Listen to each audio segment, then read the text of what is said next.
The Timeline is a Blue Wire podcast.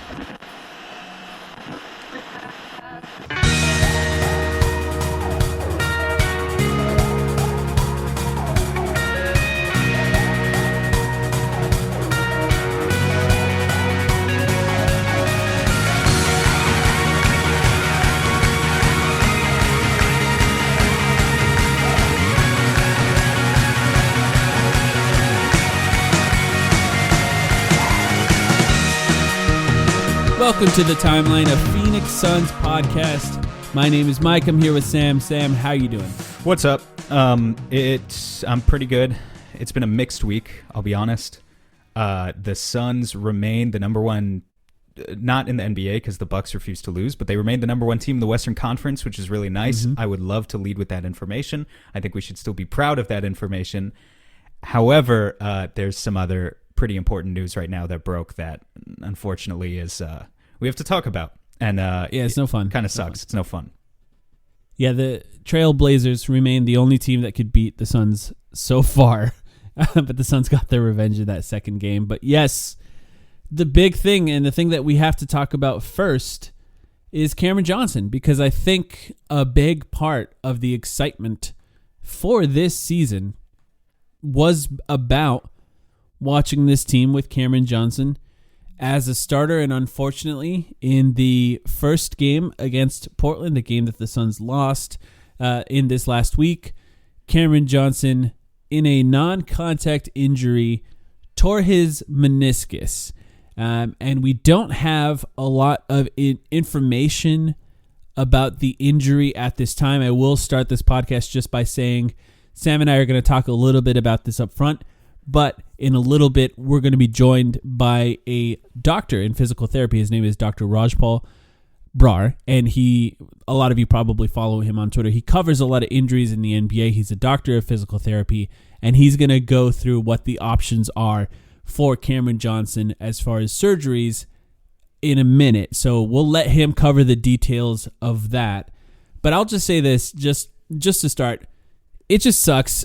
It sucks for Cameron, because he's had such a great opportunity for this team, and the team looked amazing with him on the floor so far this season. And it seems like throughout his career, it has been bumpy. He had injury issues in college.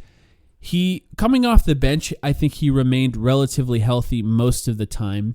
And then both times he had what were essentially his two best games. They were preceded by or followed by him suffering an unfortunate injury that's going to keep him out for probably a minimum of 6 weeks at this point. And it's just so unfortunate for him to be playing at his peak and then suffer injuries in both of those games. And it just sucks. It sucks for him. I feel really bad for him. Yeah, agreed. That's just the universe being cruel, by the way. The fact that there's no logical reason that he should get injured after he played so well, both against the Knicks last year and then this season as well. But it's just cruel. And you said it best, that he is playing at his best, averaging a career high 13 points per game, averaging a career high 43% from deep. And, obviously there's the whole element of the Suns are a contending basketball team and they want to get Cam Johnson back and they want him to contribute to playoff basketball this year. But it particularly sucks for Cam because, he's a professional. He's always been so great in the locker room for this team. And he's just one of the guys that, most of the time we root for guys to get paid. I really think we do.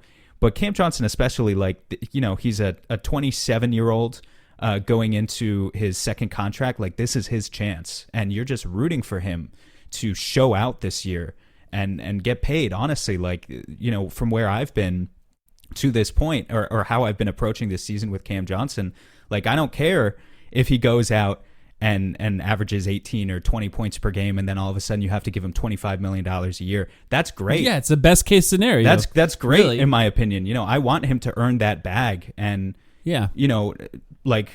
not that any of this is a guarantee, in terms of what we're saying, his next summer is going to look like in contract negotiations with the Suns. He could still have a very long NBA career, and he could still have a great next contract worth many, many millions of dollars.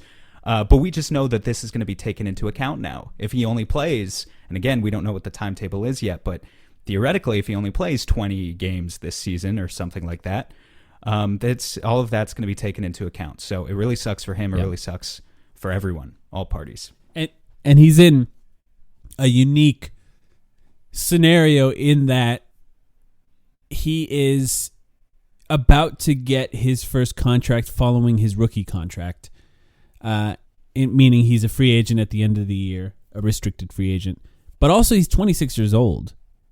And what that means for him is that depending on the length of this contract, we're assuming he's probably going to get a 4-year deal. And even after this injury, barring any unforeseen circumstances, I assume that he will get at least a 4-year deal after this season. Well, a 4-year deal after the season ends. Well, that means that this contract will be his main contract that takes him through the length of his prime, essentially. And, whether or not that impacts his decision on how to handle this injury, it's a complicated scenario with him, and he has some choices to make, it sounds like. He is getting surgery that was announced by Shams Charania this morning. We're recording this on Sunday. So we know that is happening. He would soon. get surgery no matter what, though. And again, we're gonna talk to Dr. Raj in a minute, who will talk about all of the specific options. But yeah, the surgery I think was always a given. That doesn't tell us much. And let's just say real quick. Well, I don't know. Maybe we can save it if you want to talk about the whole Jay Crowder angle and what it means. That's part of it. That's all part of this, because I don't want to just spend 20 minutes lamenting Cameron Johnson, because it is really sad. But like, the Suns have to continue to play games. It's just the way that the NBA works. And right now, they're in a scenario where Jay Crowder was not playing for the team because he wants an extension and he wants to start to prove his worthiness. I know there's some level of Jay Crowder pushing back on the he wanted to start angle. He wanted to start. I just don't believe him. And here's the truth. I heard he wanted to start. I heard from people who seem to know that he wanted to start, and now he would be. That's the worst part about all of this, is like he absolutely would be starting for the extent of this injury. At this point. I guess I'll say this. First of all, lost all respect for Jay Crowder. That was true a while ago, but I think we'd been kind of easy on him to this point, because it was easy to not talk about him when the offense was humming and the Suns were winning games and everyone was healthy, and it was easy to stand in a circle and just be happy. But no, it's really tragic, kind of shitty situation of what happened with Jay Crowder. I can't remember the last time that a role player quit on a 64-win team like this, and that's just is what it is. Now, we can talk about, he's not coming back also, is the other point there. I think a couple of people have held on to hope in my Twitter replies saying, well, Jay Crowder's right there. Why can't you just bring him back and make everything fine again? That's not going to happen, nor do I think the Suns organization should be disrespected by Jay Crowder, even if he was open to coming back. The disrespect, the audacity to come back into the locker room and pretend like you didn't quit on the team, I don't think that should be an option that's on the table. Now, we could talk about all the options that are available specifically, I think, later in terms of free agency, in terms of trade targets, whatever. We could talk about that on the back half of the episode. But just more generally, the Suns are being pretty secretive here about exactly what Cam's injury is, and that makes sense. There are a lot of reasons for that. One, because of privacy for Cam, but another reason that it just makes sense is because now if they are starting to feel the desperation to be pushed towards a Jay Crowder trade, to try and recoup any kind of value that they could possibly get in the coming weeks for Jay Crowder, so that they could just insert someone into the lineup, a plug-and-play rotation player, if you will, they do not want to look even more desperate based on tipping opponents off to exactly what Cam Johnson's recovery time is going to be. If they tell everyone right now that Cam Johnson's going to be out for the next 4 months, and then they try and approach teams about a Jay Crowder trade, they're not bargaining from a position of leverage. So that's just another reason that you maybe wouldn't expect the Suns to be giving out all the details right now about Cam Johnson's situation. Yeah. Yeah, and I think, the Suns were sort of cagey about the injury entirely until they announced that he had surgery on his meniscus, and that's as far as we know right now, and more to follow with that. But I think it's a great point, just because the team was playing so well when everyone was healthy, and you could sort of see the vision that James Jones had for how they could play when everyone was healthy, if everyone hits the ceilings that they appeared to be hitting pretty early in the season, outside of Chris Paul, who's getting better but just was playing below his normal rate. And the luxury that James Jones had, I talked about it on our last episode, to take his time with Jay Crowder, might be taken away from him a little bit in this instance. And you know, the option is pretty clear as far as starting. Torrey Craig steps into the starting role and does somewhat of a Jay Crowder impersonation. That's basically what's happening now. You can't run the offense the same way without Cameron Johnson now. Now, defensively, you know, we just watched a game where Jeremy Grant killed the Suns, and then Torrey Craig steps into the starting lineup, and all of a sudden Jeremy Grant is slowed down a little bit. So you can sort of see the difference between those guys immediately. Torrey Craig, also different skill set. Cameron Johnson just beyond shooting. Obviously, he can shoot occasionally, but he's a great cutter. He's a good offensive rebounder. Really good, yeah. They're going to have to make things a little bit messier, a little bit dirtier with Torrey Craig on the floor, whereas Cameron Johnson, everything is so smooth and so pretty. Mm-hmm. Torrey Craig is just a little bit, you know, in a good way, is going to muck things up a little bit, and it'll be interesting to see. I think he'll be fine. Like, I think the starters will probably still be fine, but you start to really test the depth of this team when you take anyone out of it when they're unhealthy. We saw that with Cameron Johnson. We're seeing it with Cameron Payne as well, and it's tough because they're not as deep as you would like to be when somebody like Jay Crowder is just not playing. Yeah, just a quick shout out to Torrey Craig since we're talking about him now. I mean, he is going to be the guy filling those minutes until they figure out some sort of situation. And he's been really good so far, I think. You know, if as long as you keep your expectations reasonable of what he is, he's actually... the shooting is out of control, like, right? Well, he's shooting 41% from deep to start the season, which I don't think 41% is sustainable for Torrey Craig, knowing who he is, but is 35% on the table? Like, isn't that all he needs to do is sit in the corner? And I think we already saw it, honestly, in the last couple of games against Portland, of they did not respect Torrey Craig's shot. And most teams going forward are not going to respect Torrey Craig's shot. So he's going to get a lot of those corner pocket or side pocket open threes. And honestly, as long as he can hit 35% of those, like, fine. You know, the offense is not going to be, it's not going to continue to be the number one offense in the NBA, 125 points per 100 possessions like it was with Cam Johnson or whatever. But it could be fine, and Torrey could be adequate. And as long as you're then embracing, as you were saying, more grittiness on the defensive end, I think you can kind of hope to balance things out a little bit. You're not going to be as good as you were before. But if Torrey can continue to play like this, it's a good start for him so far, and I just wanted to give him some credit for sure. Yeah, and I think they've done it. The Suns have done a good job limiting what he's sort of allowed to do. I think last season Torrey was kind of bad after the Suns traded for him mid-season. He's not a great decision maker with the ball, like trying to make, you know, complex decisions one after the other. He's not, you know, probably don't need him creating any shots, but if he's going to cut at the right time and if he's going to shoot when he's wide open, that's kind of all you need him to do offensively. And you just give him more responsibility rebounding and defense. Yeah, absolutely. The cutting is important, but I was going to say that as well. He's guaranteed a couple of offensive rebounds a night too, which, you know, like, those are points. Points are points. Yeah. More, you know, you take those. The Suns lose the possession battle pretty regularly. Yeah. I mean, they really because they don't have a great rebound. They really should not have an issue, except maybe against like a couple of select teams that are doing weird things where they start like 4 7-footers like Orlando or whatever. But otherwise, they should not have Toronto. Toronto. They should not have an issue rebounding the basketball with Torrey Craig and DeAndre Ayton. They just shouldn't. But they are going to have some other struggles, especially in terms of like all of the movement shooting that Cam Johnson was able to do. And Torrey just can't do any of that. And Mikal is shooting the fewest amount of threes of his career to open the season as well. So, yeah, there are a lot of aspects here in terms of holes that the Suns now need to fill.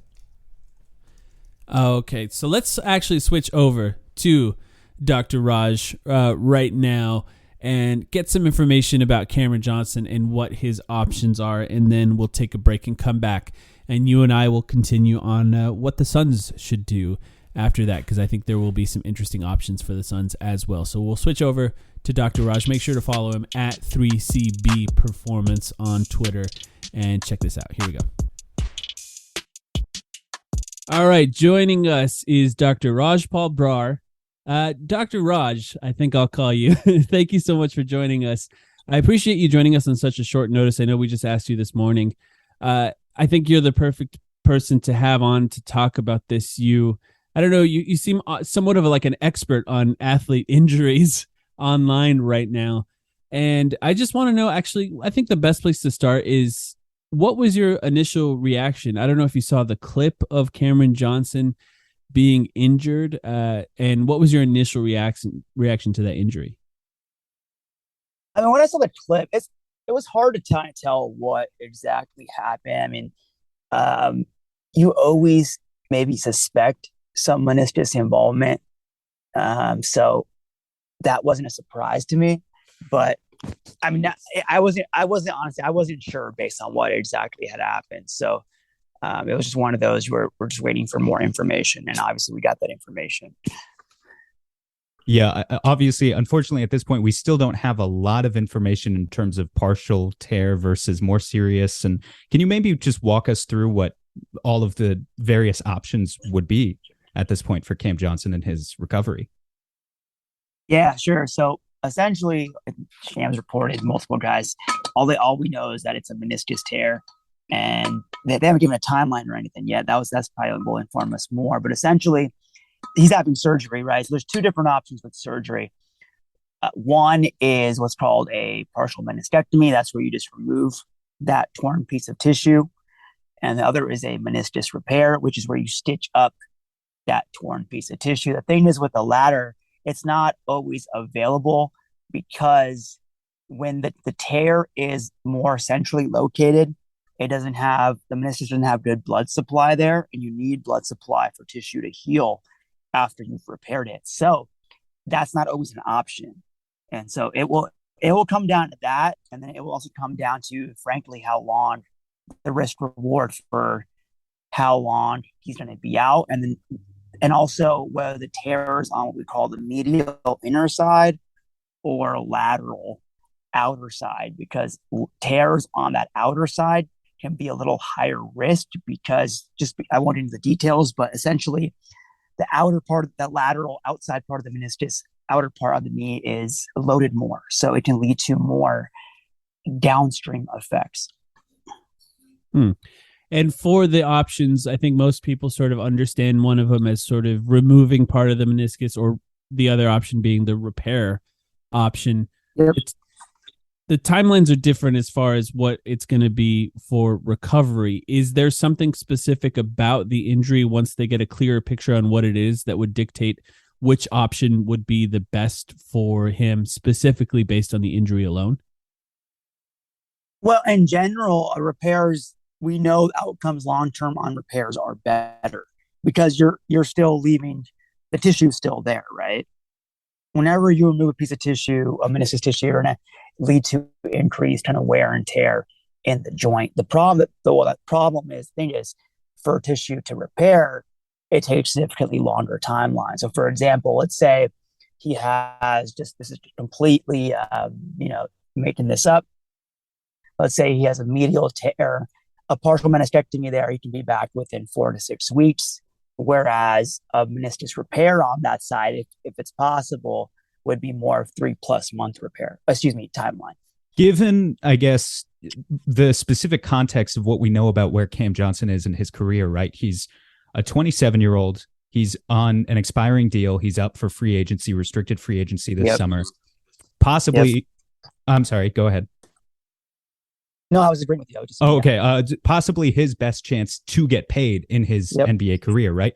So, I mean, I guess I'm asking, like, if you were personally able to advise Cam Johnson, the best move for his career here, you would have to say would be to let it repair for as long as it takes, right? Regardless of if it keeps him out for most or all of the rest of the season.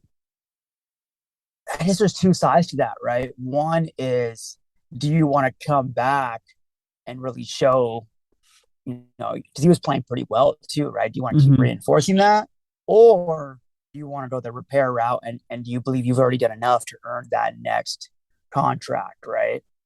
And so I think for me, I hate to give, advice. There's so many other variables, but it's especially if it's a tear on the lateral outer side and the repair option is available. That's where we see the most significant difference in terms of like long-term, short, medium, and long-term effects. taking out a piece of tissue on that lateral side can lead to negative consequences relatively quickly. So I think that's really the concern. An example of that, if I'm not mistaken, was Celtics Robert Williams. I believe he had a lateral tear. They took it out. He came back relatively quickly, and we're seeing some of the downstream effects now, right? So it's interesting. I imagine that's not always information available to fans as far as the details of the tear. The Suns are famously not very open with medical yeah, stuff. yeah, So I imagine we'll probably not know if it's on the inside or the outside of the knee. yeah. Now, Rarely. I mean, Celtics actually said it. That's why if I knew it, I wouldn't be able to say just for privacy. But yeah, you're right. Most teams will not release that. They'll be pretty general with it. I yeah. guess. Do you have a question there, Mike?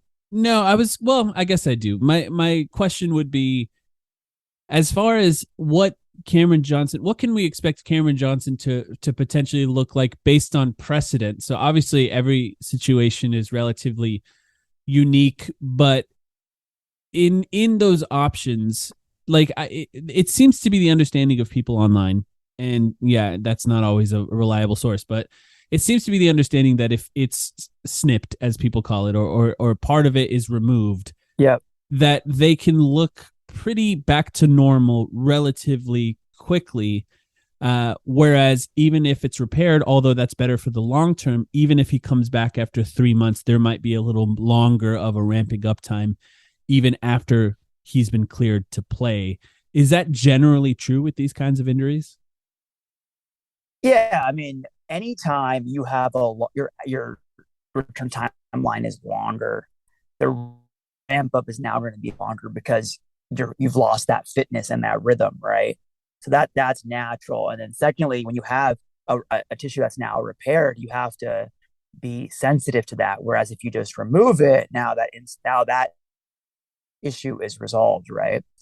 And so yeah, it's going to be more of a short. It's going to be longer in the short term in that regard. My last question before we start to let you go here, Raj, is just in terms of, I think fans frequently we think about these in terms of timelines, right? We think, player X is going to be out 4 to 6 weeks, Yep. 4 to 6 months, what have you. But then we kind of put them out of our mind until they Yeah. come back. Yeah. And we don't think about what that recovery period really means. I know you can't necessarily say too much depending on what exactly the details are here, but if you can give us any details maybe or just general statements about what recovery looks like for Cam Johnson for the next period of however many weeks or months, maybe what sort of physical therapy he's doing, what sort of movements he's working on specifically in order to get back into shape to be able to play basketball again. Well, yeah. Firstly, it'll depend, right? So if you repair the meniscus, you now have to allow that tissue to heal to a certain point. So he'll be kind of more immobilized for a little bit. Whereas which then feeds into the longer return timeline.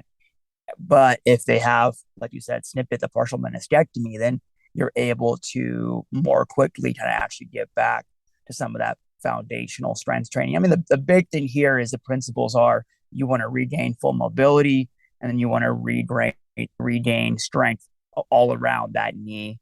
With respect to the key is not, you're going to have some pain and discomfort along the way, but understanding that that's part of the process. So the key thing with him is they're trying to get him back to that baseline level of knee mobility, knee range of motion, knee strength, whether it's strengthening can be anything, right? Quads, hamstrings, there's plenty of muscle groups around there. So that's the general principles. And the key is, though, you just want to be methodical. You got to be nice and methodical, ramp it up slowly with respect to how his knee is feeling. And that's really the biggest difference between, let's say, cookie cutter PT and elite sport PT is that it's truly a day-to-day response. You're in there multiple times, but I can be like, hey, how you feeling today? Based on that, we will ramp up quicker or we will slow down quicker versus someone coming just 2 times a week, not having any communication with the physio. So it's really all about day-to-day progression or not. So that's going to be the thing. But it comes down to really the biggest thing here is what type of surgery he's actually having. Raj, thank you so much for talking to us about this. I appreciate just your willingness to talk about injuries. I think that's kind of one of the harder things to talk about in sports. You know, you're a doctor, a physical therapy, a fitness and movement coach, a sports scientist. This is all in your bio on Twitter. You have an excellent YouTube channel. I recommend people check out the YouTube channel and a Patreon. Do you have anything else that you'd like to tell people about what they can hear from you? And do you have any thoughts on your Lakers that you would like to leave us with before we let you go? No, I think you named everything pretty much.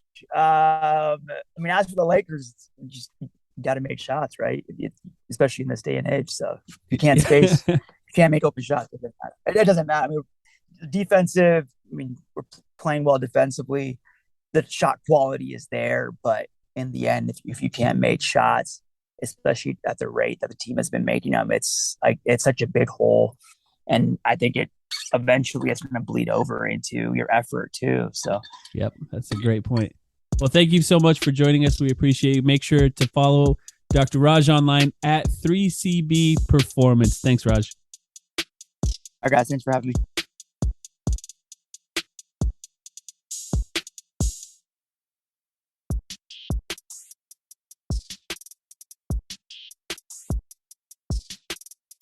All right, big shout out to Dr. Raj on that. So now we have a pretty good idea of the timeline of Cameron Johnson's injury. It's likely at least a month and a half, could be the rest of the season. Really, at this point, we don't really know how long he's going to be out. We'll see if the Suns share any more information as far as what exactly went down with Cameron Johnson's surgery after the surgery is completed. As we know, with the Suns, they don't share a lot of info, so maybe there will be some level of back-channel reporting on that from somebody like Shams, or speculation on our part. Sam, let's talk about what the Suns' options are at this point, because I think we know what they're going to do with the players that they have on the team right now. It means more Torrey Craig. It means on the bench more Dario Saric, who's pretty good against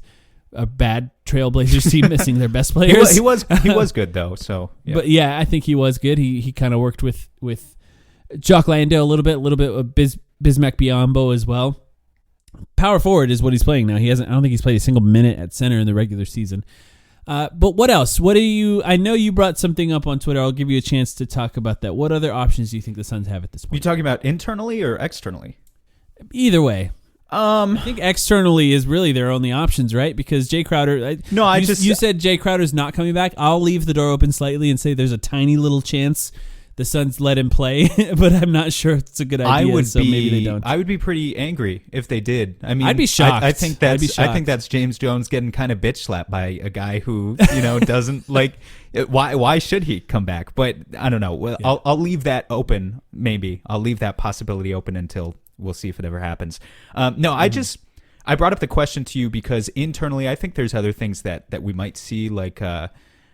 We might see, I mean, first of all, if you really are desperate for the shooting in the meantime, Damian Lee can play more minutes, Landry Shamet can play more minutes. The problem, obviously, is that they're not big. So you're talking about maybe more 3-guard lineups with one of those guys at small forward.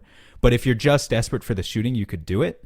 And, Josh Okogie is another option if you wanted to go the other way and just say, hey, we're not going to make shots, but let's go 100% maximum effort and defensive grind here. Grit and grind. Yeah, I mean, Josh Okogie is maybe like the Suns. He's bigger than this, but like could be the Suns' Javon Carter figure this year in terms of he finally played some minutes last night and he was really bad offensively, but defensively he was, I thought, extraordinary. Like I don't think he really could have had a better defensive effort. Full court press, great point of attack defense.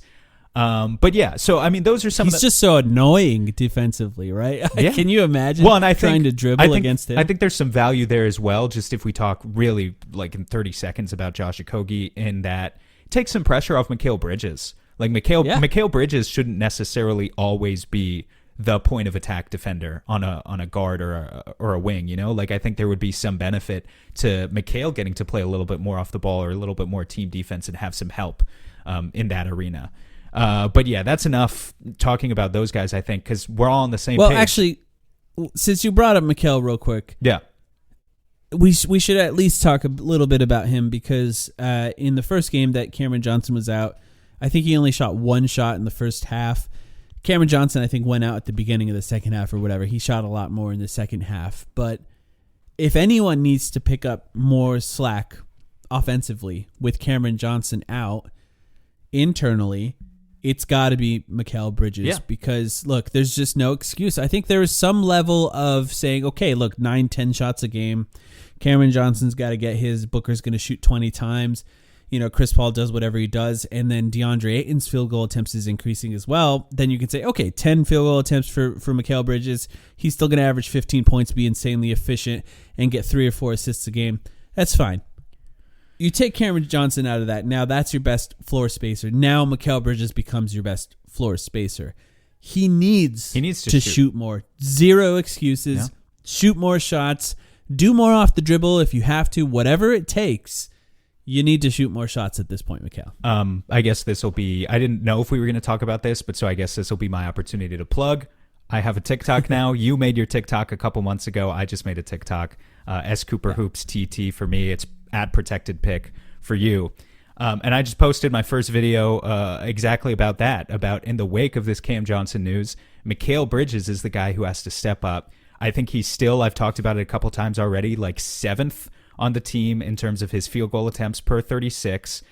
And look, I think we completely understand the situation of being in a position where he's taking on the toughest defensive assignment and still saving enough energy where on offense we're asking him to be a floor spacer, maybe even a movement shooter now without Cam Johnson. We want him more in the short roll so that he can be the secondary playmaker. We want him on the ball. Sometimes he had a couple of nice reads. He had that one that you posted to Twitter, and I also included in that video that I was talking about last night, where he made a really nice read after being doubled on a pick and roll. Cross-court skip pass to Torrey Craig in the corner. Torrey Craig right into his hands, too. So it's like... I mean, we're kind of just it's a lot of responsibility to ask Mikal Bridges to start just doing more of everything on offense, more shooting, more cutting, more attacking. But we ask this of him because we've seen evidence that he can do all of it.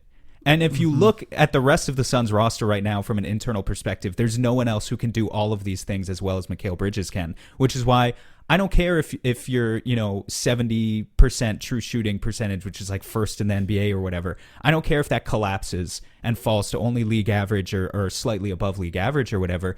We're starting to operate from a point of desperation where we just need you to shoot. And sometimes you'll turn the ball over. Maybe there'll be more mid-range jumpers and not enough like rim attempts for my liking in terms of like pushing all the way and having the self-confidence to do that. But like we just need him to shoot.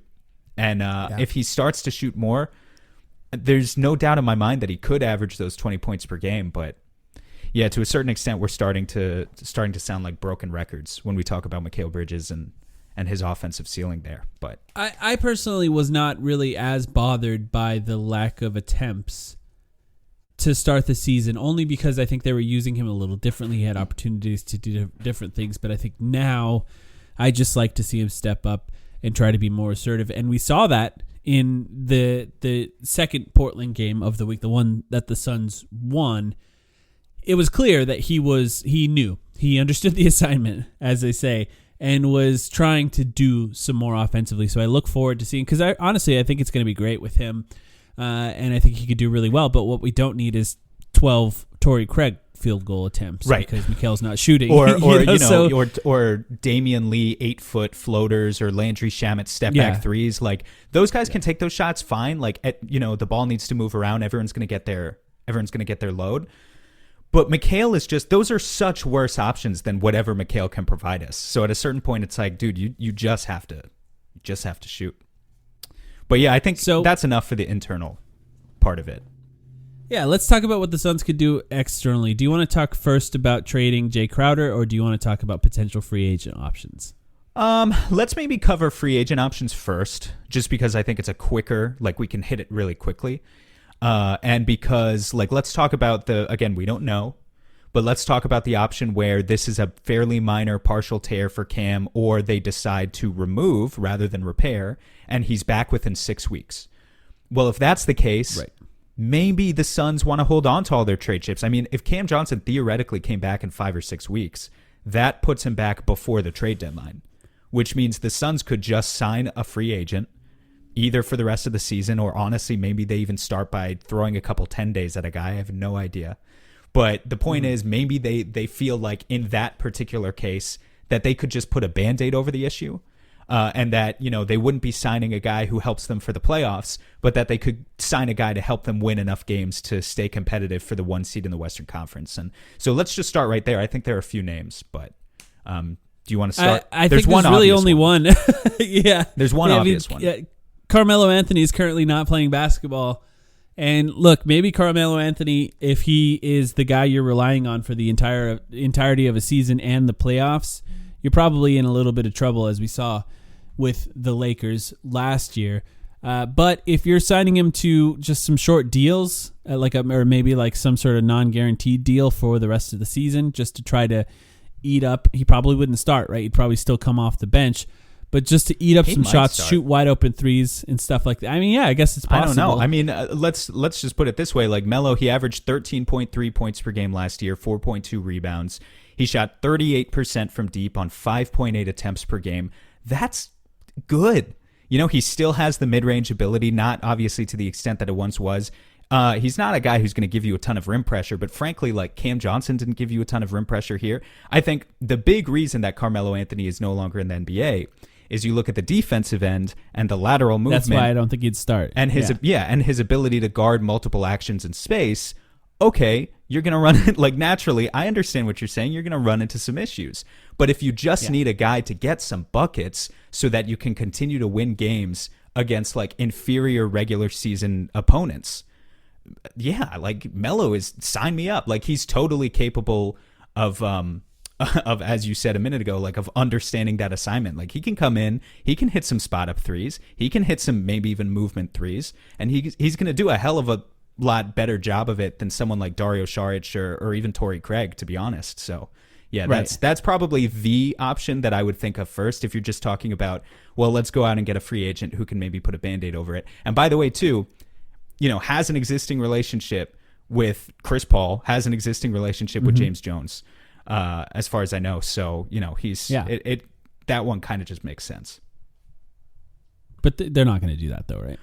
I don't know. I mean, they need to make. I feel like there's no chance. No, I mean, I'll be honest. Well, I'm not sure. I'm not sure why you say that though, because they need to make a trade. Like, so I think they're more likely to sign.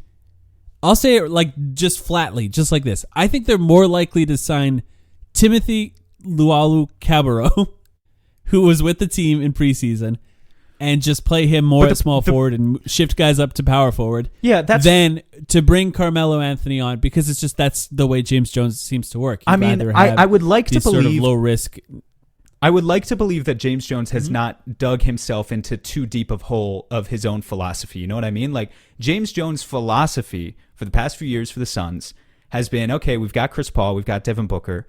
Let's just surround them with, you know, unathletic, like smart but unathletic system guys who can't give you offensive advantages, but maybe they make shots or they pass the ball well or whatever. That's fine. Like the Landry Shamits, their IQ Lees, creates shots more than their athleticism. The Frank Kaminsky's, they have their place on a team, but at a certain point, Chris Paul's not shooting the basketball anymore. Yeah, Cameron Johnson was going to be like maybe your third leading scorer this year, and you just lost him. You need guys who get. I mean, I feel like ball don't stop right now, but you need guys who get buckets at a certain point. Yeah. And TLC is not going to get you buckets. So I would be really disappointed. But I just think you know, I'd be surprised. Is all I'm saying. I'd be surprised. Yeah, you might be right if that were to happen. Any other free agent options that you want to bring up? I think that was the most obvious. That's the most obvious one. Really quick, I guess I'll just say the rest of the field is not impressive. I was saying to you that it's unfortunate Nemanja Bjelica signed in the EuroLeague. I don't know if he has some sort of buyout option this year, but it's unfortunate to me that he did that because he had a pretty good year last year for Golden State and could still hit threes and has the size to play the 4 or the 5. So that to me is like totally a guy who could have been, who didn't get an NBA contract this year. Eric Paschall is out there. The only reason I mention him, he was like okay the last time he played for Utah last year, but the reason I mention him is because he went to Villanova and is friends with Mikal Bridges. So, he can play the power forward, really chunky, really kind of unorthodox game for a power forward in the NBA. I kind of like that one, yeah. In 2022. He's a fringe NBA player. I mean, he's not a Yeah. shooter, right? Like he can't spread the floor really at all. You'd be leaning harder into the rebounding defensive schemes. He can make a few. He's like I don't know what his career percentage is. I could look it up, but he's made a few in his career. It's just he's not actually a floor spacer. And I mean that entire like player archetype of who Eric Paschall is has kind of like ever since Zach Randolph, I guess 10 years like has significantly sort of just died out. In the past 10 years ago, doesn't really exist anymore. But he's an option. Career 32% 3-point shooter. Yeah, not great. So I guess, I mean, like, look, I really think it's Melo, and then there's a big drop off after Melo. The other name we thought about, I mean, LaMarcus Aldridge is out there. But if you want to talk about a guy he's a center. If you want to talk about a guy who has mobility issues, he really can't play the 4 anymore. Like, he's a center now, so that's tough too. Yeah, I think that's just I mean, he can shoot threes occasionally, but I don't think he can do anything. Still money from that like 18-foot long mid-range. Yeah. Yeah, I guess if you're really desperate for offense, you can sign him and just, Chris Paul will find him wide open quite a bit, I imagine, in the Suns' offense. Jay Crowder's still out there and can be traded at any minute right now. I think honestly, the big thing hanging over all of this, we haven't even mentioned him yet, is that Kevin Durant is probably still going to ask out this season. It appears, at the very least. The Nets are kind of a disaster right now, and they're playing better now that they're a disaster for more than one reason. But like they've won a few games since Kyrie Irving was suspended, so there is some like I don't know, maybe there's some false hope building for Nets fans, but there are reasons to believe that Kevin Durant could still want to leave the Nets sooner rather than later, and I think that is sort of hovering over the Suns. And what I mean by that, more than anything else, is are the Suns going to include a pick right now for someone when Kevin Durant could be traded a month or two later?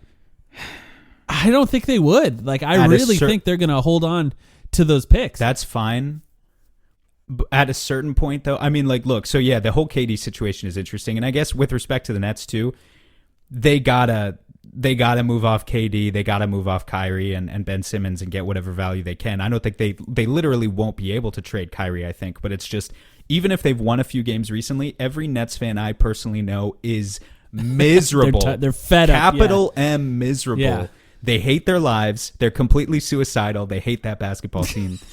Have mercy. And of course, there are exceptions. I mean, there's a whole clan of people who are like, steadfastly just in Kyrie's camp and will never leave him. And they're almost maybe not Nets fans, but Kyrie fans. But the broader fan base is miserable and should just like set them free. Get whatever value you can get. I think there's sign a coach who is not Ime Udoka and just start over, and maybe you'll be good in 4 years. But like, you need a fresh. Get as many picks as you can. Yeah, but how that relates to the Suns with Kevin Durant is here's what I'll say. This just from the perspective of James Jones right now, and I'll get your opinion on this.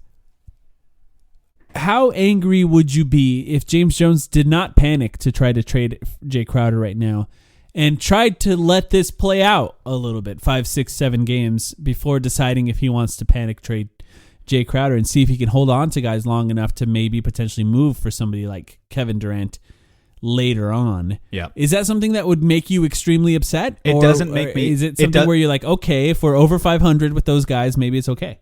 Yeah, it doesn't make me extremely upset right now because I do still think the Suns could, again, if they go out and sign Melo right now, and and then the idea is either you got to get KD by February or you got to give up and trade Jay Crowder and picks and whatever by February, right? So I guess that's my answer is the deadline is February. And then if you just sign a free agent as like a temporary solution and play 500 ball, hopefully still above 500 ball for the next however many weeks, that is fine to me.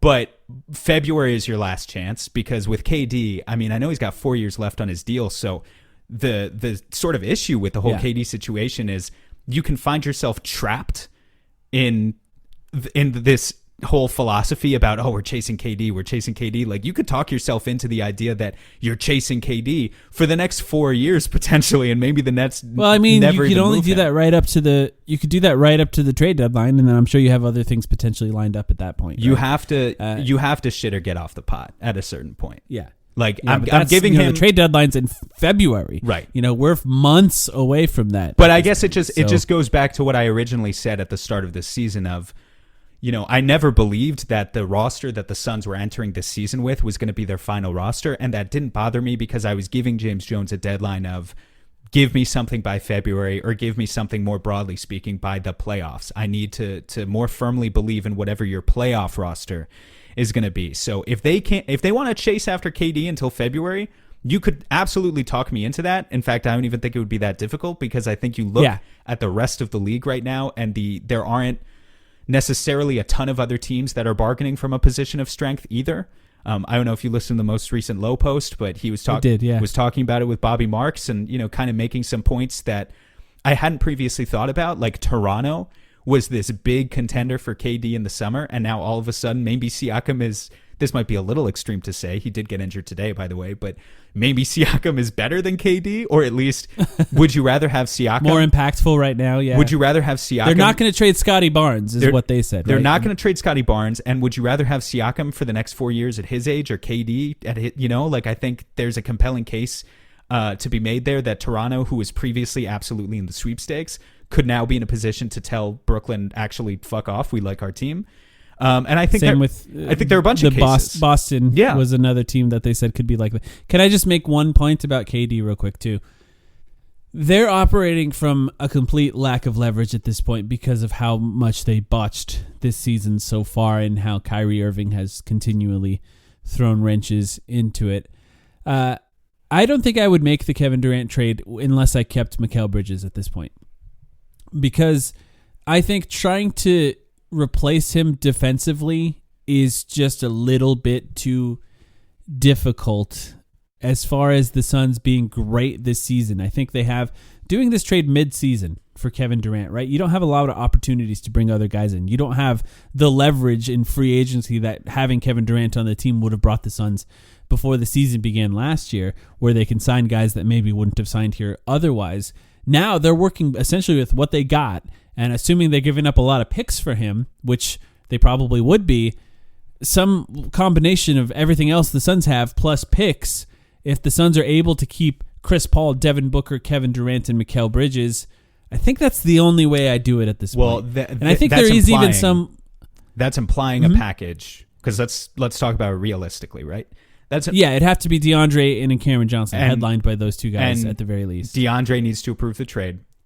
Right. Which maybe he does, but just that's step one. I don't know. Who knows? I don't know. And then with Cam Johnson, I mean, aren't they less likely to want the guy coming off the maybe they wouldn't, right? And so maybe it would be more built around DeAndre and in picks, and you sort of dare other teams to beat that for Kevin Durant at this point. I think other teams could beat that if they wanted to, but look, maybe they would. I just talking from my perspective, like, I don't think I would do it if I had to give up Mikal Bridges and DeAndre, and at this point, I just wouldn't do it. The ultimate question here, where I'm fine with giving James Jones the freedom to chase his KD fantasy until February, but at a certain point, we've been talking about it for like 6 months now, you got to pivot. And to what extent do we have confidence that he'll be able to pivot on quick notice? I do still feel like they could pivot. For instance, the Sacramento Kings, who are tricking themselves into, I think they think that they're going to be a playoff or a play-in team, or that was the idea or whatever. They're all 3-5, right? 2-5. They're already 2-5. 2-5. Okay. Are they 3-5? I think they might be 3-5 now. Let me check. Maybe they won their last game. Yeah, they're 3-5. 17th in net rating. They are 3-5. They are 3-5, but they're 17th in net rating. I'm looking at Basketball Reference, which actually says they're 21st. And this is with De'Aaron Fox playing out of his mind. Harrison Barnes has been... They had a game winner to get to that third win. Harrison Barnes has been legitimately awful this season, but I don't think it's going to stay that way. And I think, like, what are the odds that Sacramento is just going to be 15-36 at the trade deadline? And like, it should be easy, right? At a certain point to just say, hey, give up. Like we see what you're trying for here, but just here's Jay Crowder, here's a first round pick, but the point is just that those options still need to be out there by February. And I do think they will be. You just need to maintain until then. If we're talking about teams tricking themselves, the Washington Wizards are currently 27th in net rating. They're 4-5, so they have a slightly better record. They just don't look good. And, talk about the Washington Wizards, the obvious one is Kyle Kuzma, right? Could the Suns find a way to get Kyle Kuzma at this point? But that's an example of the Suns would have to be willing to part with some picks to get somebody like Kyle Kuzma. And the question remains, would they do it at this point? And I don't think they would. They should. And so you look at the bottom of net rating, by the way, the Detroit Pistons are 2-8. Terrible. They're terrible right now in the Pistons. And they signed, we never talked about this on the pod, they signed Bojan to an extension after the season began. Did you notice that? How bizarre is that? Why did they do that? Why did they even trade for him? I don't fully understand it. And why, for him, he just secured some money, I guess. He did what he did to get that money. Why did they trade? Well, I think it makes sense why they traded for him, because they want the type of veteran surrounding Cade who is just brings stability, right? Like, not the type. There are good veterans to have as a tanking team. I think Suns fans should know this from our experience. There are good veterans, Trevor Ariza, and there are bad veterans to have. And I definitely think Bojan falls in the good camp of not just in terms of I don't think he makes any trouble in the locker room, but also I think his on-ball, his basketball skills, he's not in the way too much, but he is in the way just enough to where he maybe helps you win some basketball games and gives confidence to a player like Cade. So I don't mind that gamble from them necessarily. I look at the net ratings as well, and I see Charlotte 25th. Part of me is like, could we find a way to get Gordon Hayward where they give us picks? Because they're just trying to get rid of his salary. And now the Suns go into the trade deadline with more picks, because that would be great. I don't know if there's any way to do that. But it's just, James Jones has an interesting challenge on his hands. He's got to figure out what to do in order to mitigate things in the short term. And of course, I think, he'll be the first to know long term when Cameron Johnson will be back, and based on whatever procedure he ends up getting, what level of play you can reasonably expect from him after that. So he'll have that information before we do. And look, maybe we're talking about this now and Jay Crowder's traded 2 days from now and we have some kind of player to come back and play. But maybe we're talking 3 months from now when the trade deadline's coming and we're saying, well, he's got to trade Jay Crowder now, right? Maybe they make the swap that the Sixers fans have been trying to talk some of us into for months of, that give us George Niang and Matisse Thybulle and for Jay Crowder, and the Sixers get a veteran player and the Suns get something that they could plug into the rotation for now. Do you think we could get a pick? Do you think they'd give a pick? I don't think they would. Not even like a second round pick in that case. Maybe a second round. Maybe pick, right? A second round pick they could get, but James Jones would light it on fire. So what does it matter? Well, it's just trade. It's trade bait. It's trade bait for a future trade. Because look, I don't know. Would you do that? I guess I can ask you that. Like that, I mean, I guess the reason I bring that up is because that's the type of offer that I feel like is probably on the table right now. So if you're trying to just get value right now, it might look something like that. Would I do that? I mean, Niang can hit 40% of his threes and play 20 minutes. He might be the best shooter on the Suns. He would be like immediately. But like, is he worth blowing your Jay Crowder trade chip when you could just sign Melo? I don't know that he'd be any better for the Suns than Melo. Mm-hmm. And then Thybulle has some, like he's not been great. If we got Thybulle, I would only want to do it so that we could see a lineup with Josh Okogie and Matisse Thybulle at the same time. And Mikal Bridges. and Torrey Craig and DeAndre and Ish Wainwright or something. Some stupid combination of defensive players who cannot hit shots. But it would be great to watch. I wonder, like Matisse, his family lives here in Phoenix, by the way. So I think he would probably like being here. I just, they really don't like him, Sixers fans, for some reason. Used to and love I think him. That's always a bad. Well, they don't like him because Doc gave him too many minutes and he couldn't shoot in the playoffs, and they lost. Part of me wonders does he have some utility if he's surrounded by like a floor spacing five? Put that in quotes with like Jock Landale or Dario Saric, and does that work better when you don't have to have him behind the 3-point line and he's cutting or he's standing in the dunker spot or whatever? I don't know. He's a good defender. At the very least, the Suns would have had, like, obviously when the Suns are getting cooked by Luka Doncic over and over and over again, Matisse would have gotten minutes in that series to try to slow down Luka, and they didn't have any other guys once you sort of ran out of them. So I don't know. That's an interesting one to throw out. Let's see. Let's take a look at the schedule now that we're coming towards the end of this hour. And who is coming up this week? Sorry, we're playing Philly on tomorrow, I think, actually. So yeah, we'll and you know guys. what? This is a road game, and as we know, Booker plays well in that arena, and we're about to see Devin Booker play in Philadelphia again. Those are games I look forward to, usually. So I'm looking forward to seeing what Devin Booker does in that game.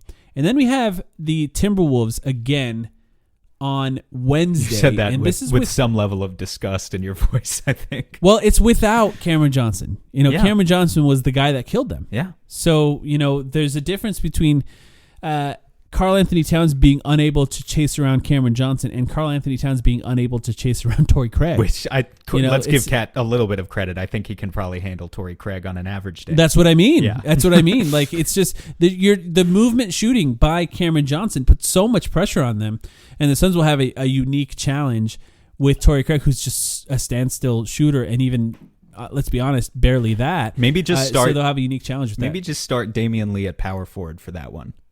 Yeah, actually, it's not a bad idea. I mean, it's Mikal Bridges at power forward in that case, right? Yeah. You probably put Mikal on, and that kind of leaves. I guess Damian Lee would be guarding Anthony Edwards in that case, and then you just kind of hope Gobert gets in his way offensively, and he still has to launch threes. And then beyond that, we do have Friday against the Orlando Magic, and now's a perfect time to say we will be doing that game on playback. So join us for that game. If you've never joined us for a playback stream, we are announcing the game along with the announcers, and it's a very good time. All Suns fans in there. Not as an official partnership, just to be clear. It's just on playback. You come into the stream, you hear our voices, you hear the real announcers' voices, if you will, and you can mix it down however you want. We lost, unfortunately, the first playback of the season, but we did have, at one point... On a game winner, on a travel. Sort that's of. fine. Yeah, sort of. Embarrassing moment in Jeremy Grant's career, honestly, but I don't blame him for it. We had, at one point, over 100 people in the stream there on Friday night, so it was a lot of fun. All Suns fans, too. All Suns fans. Everyone hangs out in the chat. You can hear our voices. We talk about the game. So we're doing another one. And Orlando's fun. They're really fun. They're actually really fun. I've watched quite a bit of Orlando this season, just sort of coincidentally, and they're kind of a fun team to watch. And actually, I think they're going to be a challenge for the Suns. They're the type of team where if you can beat the Suns up on offensive boards, you have a chance to win. So I actually think that game could actually end up being pretty close. And you're going to get a chance to watch Paolo. You get a chance to watch the number one pick, and let's already say it, going to be the rookie of the year because he has been... as long as he's healthy. As long as he's healthy. He has been tremendous this season. So, Friday, that should be fun. And, anything else? Other than that, that's all I got. If you want to join our Patreon, you can join at patreon.com/thetimeline. We'll be back with a midweek Patreon episode, and you can join our Discord where we have lots and lots of fun there. So thank you, everyone, for listening. We'll be back midweek.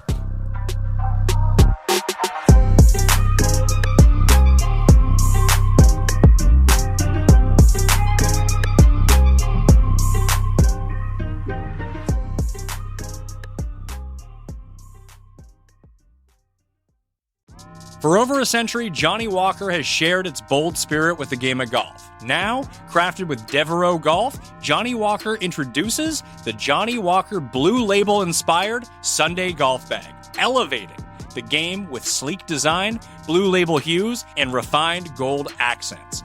Celebrate your hole-in-one with a premium Sunday bag crafted by Devereaux Golf. Submit proof of your achievement to johnnywalker.com/blue-in-1.